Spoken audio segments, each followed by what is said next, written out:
굿모닝. 오늘도 주님 은혜 안에서 또 기쁨의 하루의 시작입니다. 주님의 은혜와 평강이 사랑하는 성도님들 또 가정에 충만하기를 소망합니다. 오늘 하나님 말씀은 고린도전서 5장 1절로 13절입니다. 고린도전서 5장 1절로 13절 말씀을 봉독하겠습니다. 너희 중에 심지어 음행이 있다 함을 들으니 그런 음행은 이방인 중에서도 없는 것이라. 누가 그 아버지의 아내를 취하였다 하는도다. 그리하고도 너희가 오히려 교만하여져서 어찌하여 통한이 여기지 아니하고 그런 일 행한 자를 너희 중에서 쫓아내지 아니하였느냐. 내가 실로 몸으로는 떠나 있으나 영으로는 함께 있어서 거기 있는 것 같이 이런 일 행한 자를 이미 판단하였노라. 주 예수의 이름으로 너희가 내 영과 함께 모여서 우리 주 예수의 능력으로 이런 자를 너희 사탄에게 내주었으니 이는 육신은 멸하고 영은 주 예수의 날에 구원을 받게 하려 함이라. 너희가 자랑하는 것이 옳지 아니하도다. 적은 누룩이 온 덩어리에 퍼지는 것을 알지 못하느냐. 너희는 누룩 없는 자인데 새 덩어리가 되기 위하여 묵은 누룩을 내버리라. 우리의 유월절 양 곧 그리스도께서 희생되셨느니라. 이러므로 우리가 명절을 지키되 묵은 누룩으로도 말고 악하고 악의에 찬 누룩으로도 말고 누룩이 없이 오직 순전함과 진실함의 떡으로 하자. 내가 너희에게 쓴 편지에 음행하는 자들을 사귀지 말라 하였거니와 이 말은 이 세상에 음행하는 자들이나 탐하는 자들이나 속여 빼앗는 자들이나 우상 숭배하는 자들을 도무지 사귀지 말라 하는 것이 아니니 만일 그러하려면 너희가 세상 밖으로 나가야 할 것이다. 이제 내가 너희에게 쓴 것은 만일 어떤 형제라 일컫는 자가 음행하거나 탐욕을 부리거나 우상 숭배를 하거나 모욕하거나 술 취하거나 속여 빼앗거든 사귀지도 말고 그런 자와는 함께 먹지도 말라 함이라. 밖에 있는 사람들을 판단하는 것이야 내게 무슨 상관이 있으리요마는 교회 안에 있는 사람들이야 너희가 판단하지 아니하랴. 밖에 있는 사람들은 하나님이 심판하시려니와 이 악한 사람은 너희 중에서 내쫓으라. 아멘. 우리 성도님들, 우리가 믿음의 공동체 안에서 신앙생활을 하고 있잖아요. 믿음의 공동체에서 신앙생활하는 것은 아주 중요한 일인데요. 이 믿음의 공동체에서 꼭 필요한 두 가지가 있다면 그것은 무엇일까요? 첫째는 하나됨입니다. 하나됨. 유니티라 말하죠. 연합. 하나됨, 연합. 유니티라 말할 수 있습니다. 두 번째는 무엇일까요? 순결함입니다. 순결함. 이것을 퓨리티라 말합니다. 퓨리티. 거룩이라 할 수가 있죠. 자, 믿음의 공동체가 가져야 할 두 가지 가장 중요한 요소, 덕목이 있다면 하나는 하나 되는 것, 연합하는 것, 유니티. 둘째는 순결한 것, 거룩을 지키는 것, 퓨리티. 유니티와 퓨리티가 함께 있어야 그것이 온전한 공동체다 말할 수 있겠죠. 가정도 마찬가지고 또 교회도 마찬가지인 것입니다. 우리는 지금 고린도 교회의 여러 가지 문제들을 보고 있는데요. 우리 지금까지 왔던 첫 번째 문제, 그것은 무엇이었죠? 그것은 교회 내 분쟁과 관계되어 있는 것이죠. 분쟁, 하나 되지 못하고 다투고 또 나뉘어지는 분쟁과 관계된 겁니다. 다시 말해서 지금까지 우리가 나누게 되었던 첫 번째 문제는 유니티, 연합과 관계가 있는 문제였습니다. 자, 이제 본문에서 두 번째 문제가 소개가 되고 있는데요. 이것은 성적 방종이라는 그러한 문제와 연결되어 있고요. 이것은 결국 거룩과 연관되어 있습니다. 다시 말해서 퓨리티, 순결함, 거룩과 연결되어 있는 문제를 할 수가 있겠습니다. 자, 본문으로 우리가 들어가기 전에요. 우리가 이 상황을 먼저 이해해야겠는데요. 자, 바울은 이러한 고린도 교회 성적 방종을 어떻게 알게 되었을까요? 그것은 아마도 첫 번째 문제를 알게 된 그 소스처럼 글로의 집 사람을 통해서 알게 되지 않았을까 추정할 수가 있습니다. 자, 그 내용이 1절에 나와 있습니다. 너희 중에 심지어 음행이 있다 함을 들으니라고 표현되어 있습니다. 들었다라는 것은 소문을 들었다라는 것이죠. 다만 여기에서 들었다라는 이 소문은요, 단순한 그런 소문이 아니고요. 상당히 많은 사람에게 알려져 있는, 좀 보편적으로 알려져 있는 확실한 소문을 말할 때 여기에 들었다라고 표현하고 있는 것입니다. 그러니까 이것은 단지 누군가를 통해서 알았다 이걸 넘어서서 많은 사람이 이미 알고 있는 그러한 내용임을 우리가 생각할 수 있는 것입니다. 자, 바울의 입장을 한번 보겠습니다. 자, 바울은 고린도 교회의 또 다른 문제라고 이것을 우리에게 보여주고 있는데요. 구체적으로 말하면 성도의 성적 범죄, 이것은 어떤 문제일까요? 그것은 누군가가 교회의 일원인 누군가 한 교인이 그 아버지의 아내를 취하는 그러한 일을 행했습니다. 음행을 하는 것이죠. 자, 그 내용이 1절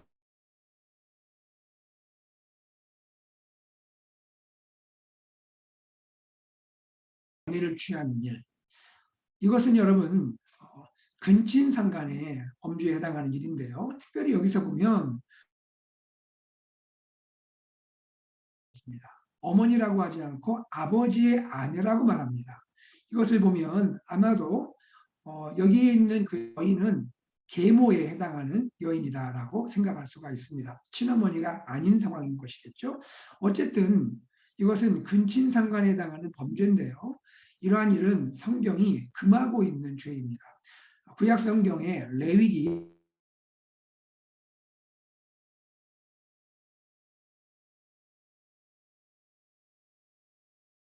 하지 말라. 이는 내 아버지의 하체니라. 내 아버지의 아내의 하체를 범한다는 것은 아버지의 하체를 범하는 것이다 해서 그것을 성경이 금하고 있는 죄인 것을 알 수가 있습니다. 뿐 아니라요. 이뿐 아니라 이것은 성경이 금하고 있는 그러한 죄일 뿐 아니라 당시 그리스 로마 세계에서조차도 정죄되고 있는 성적인 범죄인 것을 알 수가 있습니다. 여러분 고린도 교회는 그 당시에 고린도 사회 문화 안에 있지 않았습니까? 매우 성적인 방종이 조장되어 있는 너무나 자유롭게 성적 방종이 행해지고 있는 그러한 문란한 도시 중에 하나가 고린도 교회인데 그러나 고린도 사회조차도 이러한 이방인 사회조차도 이러한 것을 받을 수가 없는 이것을 오히려 정죄하고 있는 그런 죄가 바로 여기에 등장하는 죄라는 것을 알 수 있습니다. 자, 그 내용이 1절 중반에 나오는데요. 그런 음행은 이방인 중에서도 없는 것이라. 심지어 성적 방종이 만연하여 있는 이방인 중에서도 이런 음행은 없는 것이다. 매우 심각한 성적 범죄인 것을 말하고 있는 것이죠. 바로 이러한 일이 고린도 교회 공동체 안에서 이루어졌고 이것이 많이 알려졌고 이제 바울에게까지도 확실한 그러한 이야기로 전달이 된 것입니다. 바울이 깜짝 놀라게 된 것이죠. 어찌 이런 일이 다 있을 수 있단 말인가? 어찌 이런 일이 믿음의 공동체 안에서 이것이 일어날 수 있는가? 바울이 매우 놀라고 또 여기에 대해서 분개하고 있는 모습을 볼 수가 있는 것입니다. 그런데요, 여러분 여기서 바울이 보여주고 있는 이 모습에서 알 수 있는 것은 여기에 소개되고 있는 성적 범죄, 음행 그 자체도 매우 심각한 것입니다만 그것도 심각하지만 그러한 심각한 음행의 문제가 공동체 안에서 이루어지는 것을 그대로 방치하고 있는 이것을 하나님의 말씀에 따라 치리하지 않고 있는 믿음의 공동체를 보면서 바울이 몹시 분개하고 있는 것입니다. 자, 그 내용이 2절에 나옵니다. 그리하고도 너희가 지금 믿음의 공동체 고린도 교회가 오히려 교만하여져서라고 말합니다. 이것을 마땅히 하나님의 말씀의 정신에 입각하여 치리해야 하는데 치리하지 않고 그대로 방치하고 아니 방치를 넘어서서 그대로 인정을 하는 것 같은 모습을 보여주는 것을 교만하다라고 말하고 있습니다. 바울은 또 이어서 말하죠. 어찌하여 통한이 여기지 아니하고 그런 일을 행한 자를 너희 중에서 쫓아내지 아니하였느냐라고 말합니다. 여러분 여기에서 중요한 단어가 통한이 여기다라는 단어인 것 같습니다. 통한이 여기다. 이 통한이 여기다에 해당하는 이 단어는요. 그 용법상 누군가 내가 알고 있고 사랑하는 이가 죽게 되었을 때 이 사별의 아픔을 겪는 사별의 애통함을 느끼는 그러한 마음을 통한이 여기다라고 말하고 있는 것입니다. 사랑하는 이가 또 내가 알고 있는 이가 죽게 될 때 우리 슬퍼하지 않습니까? 애통해야 하지 않습니까? 바로 그 마음을 말하고 있는 거예요. 바울은 지금 무엇을 말하고 있습니까? 공동체 안에서 이러한 죄를 짓는 일이 있을 때 어찌 믿음의 공동체가 이것을 방치하거나 인정하는 듯이 내버려 둘 수가 있는가? 이것을 알았을 때 믿음의 공동체가 한 형제로서, 한 공동체로서 공동 책임을 느끼고 함께 하나님 앞에서 애통해야 하지 않느냐, 함께 하나님 앞에서 회개해야 하지 않느냐, 함께 하나님 앞에 하나님, 우리가 이런 일이 우리 가운데 있었습니다. 하나님 우리를 긍휼히 여기십시오. 불쌍히 여기십시오. 용서해 주십시오 하면서 함께 하나님께 통한이 나가야 했는데 통한이 나가기는커녕 어찌 너희가 그것을 방치하고 이것이 그대로 인정되는 것 같은 그러한 느낌을 줄 수가 있느냐. 이것은 너희가 교만한 모습이다라고 말하고 있는 것입니다. 이러한 일을 행한 자를 너희가 쫓아내야 하지 않았느냐. 여기서 쫓아내다라는 것은 무엇이냐면 교회 공적인 지리를 통해서 출교시켜야 함을 말하고 있는 것입니다.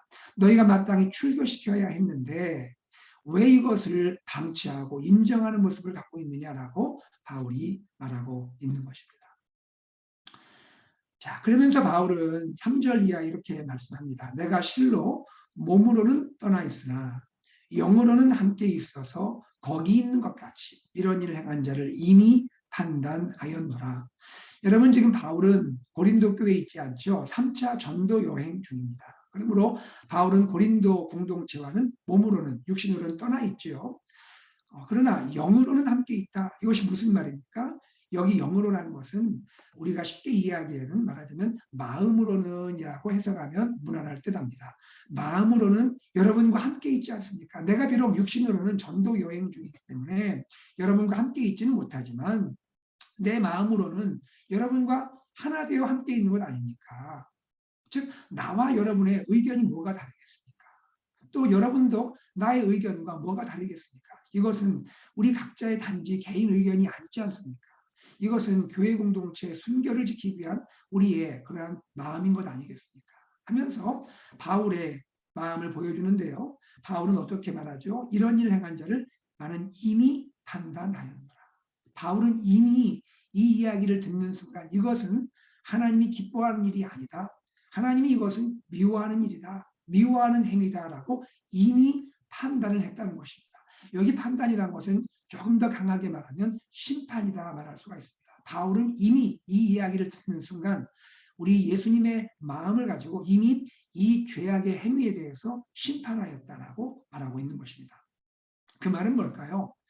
내가 이미 이 죄악에 대해서 심각하게 여기고 심판했다면 여러분도 같은 예수를 믿는 여러분도 이 나와 같은 마음으로 이 일에 대하여 치리해야 하지 않겠습니까? 라는 그런 마음을 전달하고 있는 것입니다. 결국 치리는 고린도 교회가 하겠지만 그러나 그 근본 마음과 정신은 우리가 한 마음으로 이 일을 하는 것이 아닙니까라고 말하고 있는 것이죠.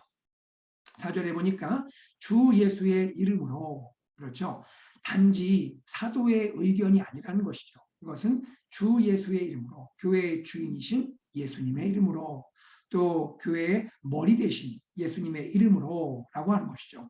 너희가 내 영과 함께 모여서 나와 한 마음으로 우리 주 예수의 능력으로 즉 여러분 두려워하거나 여러분 이것을 주저할 필요가 없다는 것이죠. 담대함으로 이 일을 진행해야 한다는 것이죠. 주 예수의 능력으로 이런 자를 사탄에게 내주었으니 이는 육신은 멸하고 영은 주 예수의 날에 구원을 받게 하려 함이라.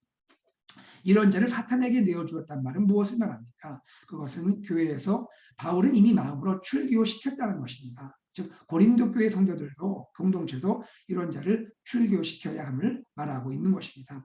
사탄에게 내준다는 것은 사탄이 지배하는 그런 세상 가운데 저 교회로부터 쫓겨나서 출교돼서 사탄이 지배하고 있는 세상에 두어야 한다는 그런 의미죠. 여러분 여기에서 사탄이 세상을 지배한다는 것은 이것은 표면적으로 그렇게 되는 것이죠. 그러나 이 말이 궁극적으로 세상을 사탄이 다스린다 그 말은 아닙니다. 여러분 궁극적으로 세상은 누가 다스립니까? 하나님이 다스리죠.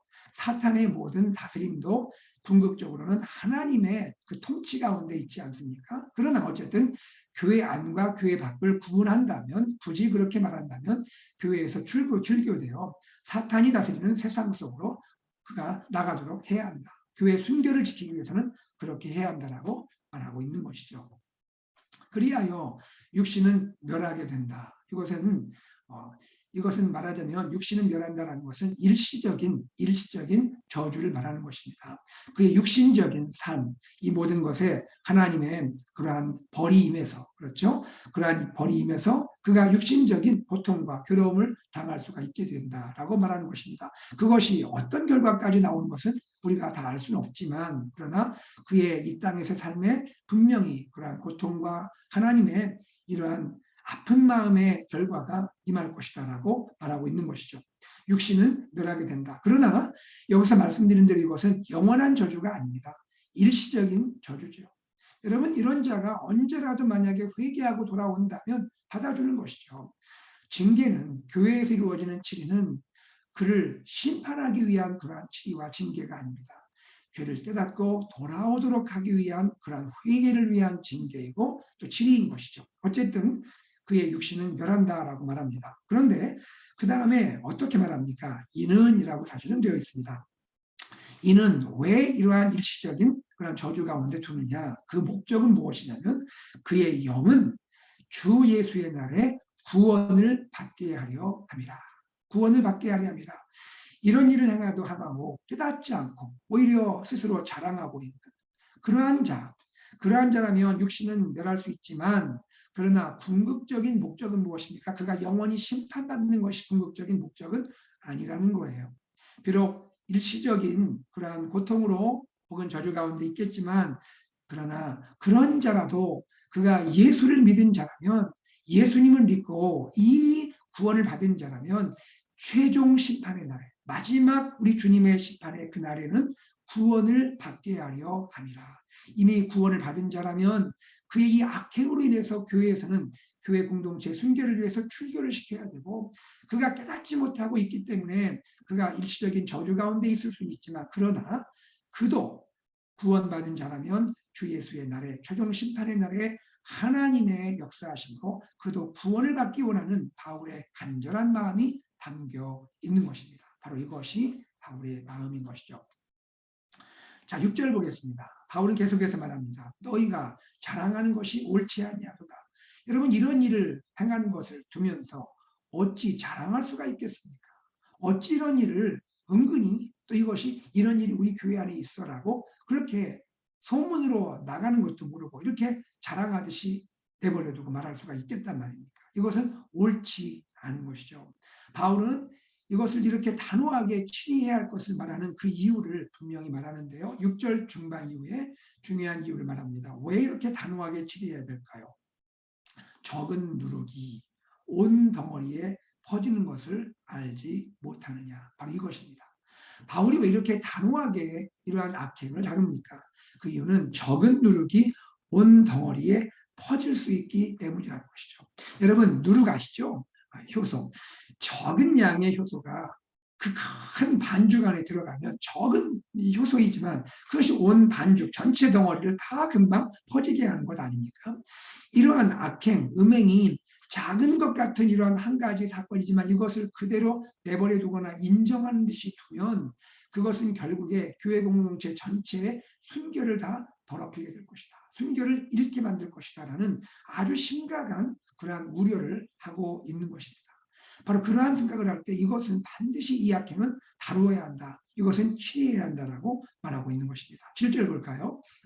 너희는 누룩 없는 자인데 새 덩어리가 되기 위하여 묵은 누룩을 내버리라. 여기 너희는 누룩 없는 자라는 것은 무엇입니까? 여러분은 예수 믿는 자 아닙니까? 예수님 믿는 자죠. 여러분, 예수님 믿고 주님의 십자가 보혈로 용서된 자 아닙니까? 깨끗하게 된 자 아닙니까? 즉 이것은 본질적으로 그리스도인이 주님의 십자가의 은혜로 죄사함 받고 깨끗함 받은 본질적인 용서받은 자임을 말하고 있는 것이죠. 깨끗한 자임을 말하고 있습니다. 자, 그러한 자이지만 우리가 이 땅을 살고 있는 것 아닙니까? 예수 믿고 바로 우리가 천국 가는 거 아니잖아요. 이 땅 죄악이 많은 세상에서 살고 있지 않습니까? 그런 가운데 죄악에 노출될 수 있고 또 여전히 우리의 악한 본성이 우리의 육체 가운데 있기 때문에 바울은 또다시 말합니다. 본질적으로는 구원받은 하나님의 자녀가 맞지만 그러나 새로운 덩어리가 우리가 함께 한 덩어리가 되기 위해서 우리 안에 있는 묵은 누룩을 내버려야 한다라고 말합니다. 묵은 누룩을 내버려라. 우리 안에 여전히 우리가 갖고 있는 그런 생각, 습관, 전통이 있다면 그것을 과감하게 내버리십시오. 묵은 누룩을 내버리십시오. 그것이 그냥 두게 되면 전체 덩어리를 금방 또 누룩으로 퍼지게 만들 수 있습니다라고 말하는 것이죠. 그러면서 아주 중요한 이야기랍니다. 우리의 유월절 양, 곧 그리스도께서 희생되셨습니다. 이것이 너무나 중요한 거예요. 바울은 이 사실을 말하고 있는 것입니다. 우리가 누굽니까? 우리는 우리의 유월절 양 예수님의 그 희생의 피를 누린 자들이 아닙니까? 마치 구약의 유월절 사건을 떠올리듯이 유월절 어린 양의 피를 경험한 자들이 아닙니까? 유월절 어린 양의 피가 뿌려져 있는 자들이 아닙니까? 우리에게는 유월절 양 예수님이 계시지 않습니까? 예수님이 우리를 구원하기 위해 희생하신 것 아닙니까?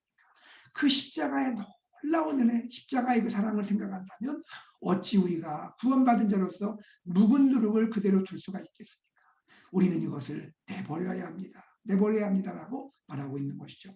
8절에 우리가 명절을 지키되 이것은 비유적으로 말하고 있는 것이죠. 유월절 명절을 지키듯이 우리가 주님을 따르는 삶을 살 때 묵은 누룩으로도 하지 말고 악하고 악의에 찬 누룩으로도 말고 누룩이 없이 오직 순전함과 진실함의 떡으로 합시다 라고 말합니다.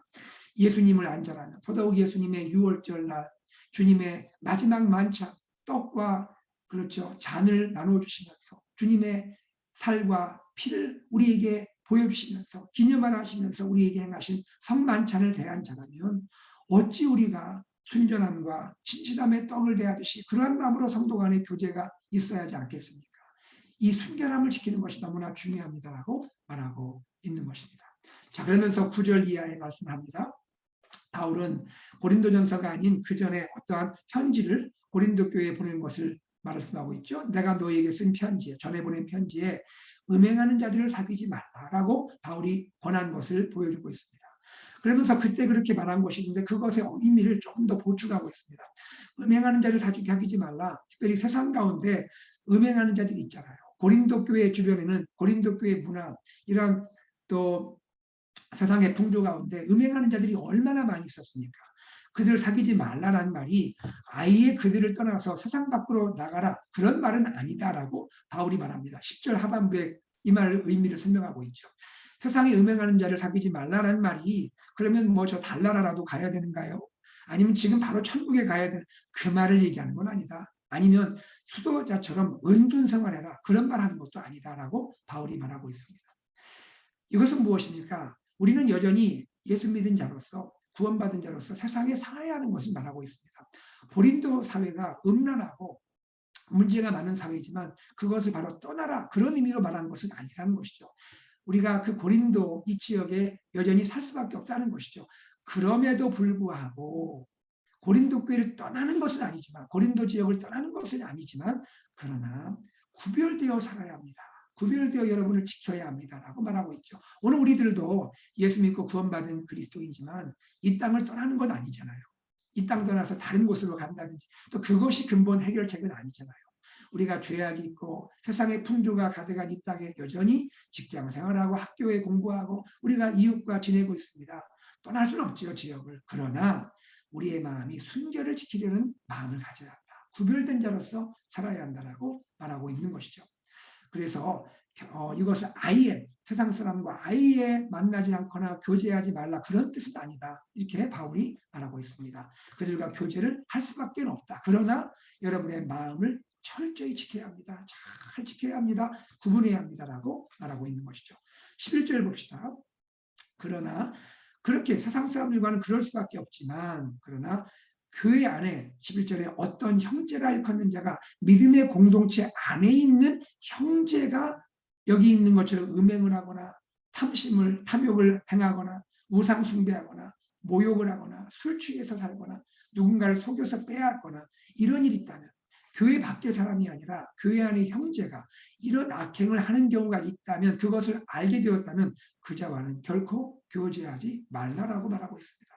그자와는 함께 식사 교제하지 말라. 함께 잊지 말아라. 즉 거리를 유지하라 라고 분명히 말하고 있는 것입니다. 왜냐하면 이것은 믿음의 공동체 안에서 이루어지는 일이고 이것은 아까 말씀드린 대로 적은 누룩이 공동체 전체를 또 이렇게 누룩 가운데 퍼지게 만들 수 있는 일이기 때문에 이러한 일은 교제하면 안 된다라고 바울이 단호하게 말하고 있는 것입니다.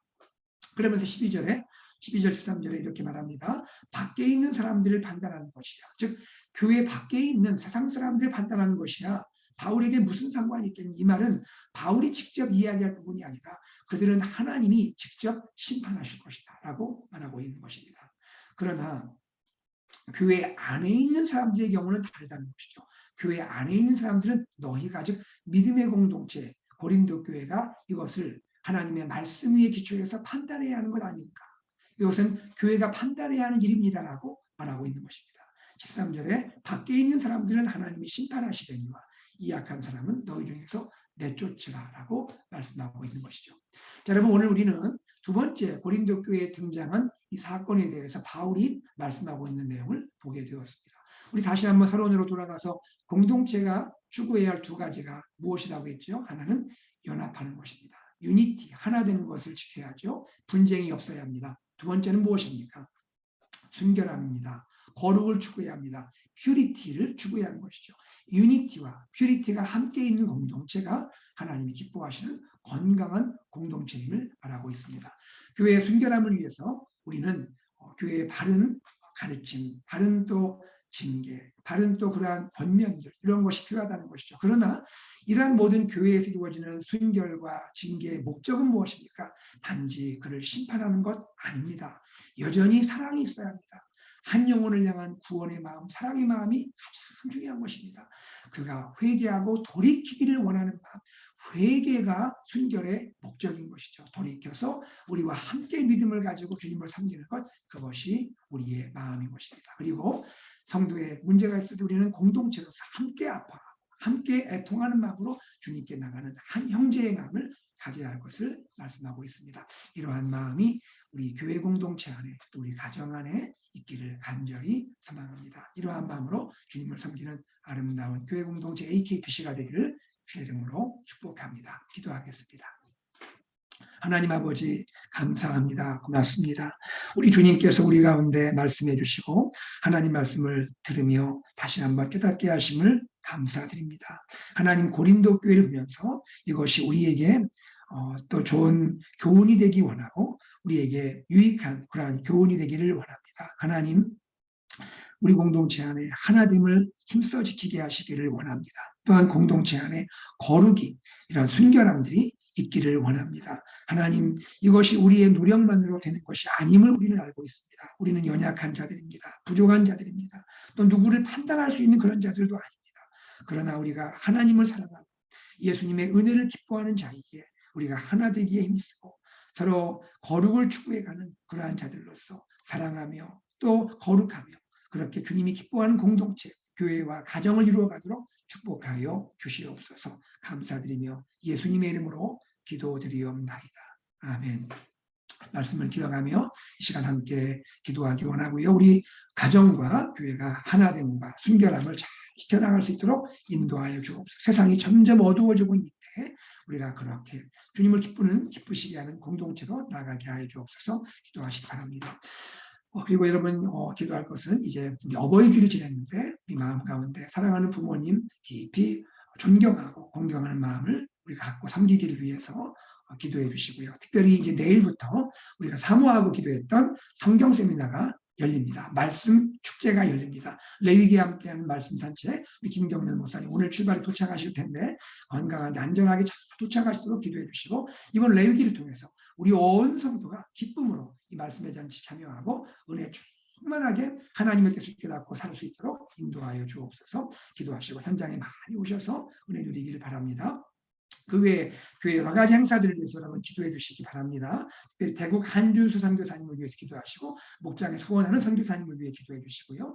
유계선 집사님, 김영수 집사님, 손효순 집사님, 찰스 토마스 성도님, 김기원 권사님, 조현철 집사님 그 외에 사랑하는 환우들 주님 치료하시고 회복시켜 주시길 함께 기도하겠습니다. 우리 기도하고 일상으로 나갑니다.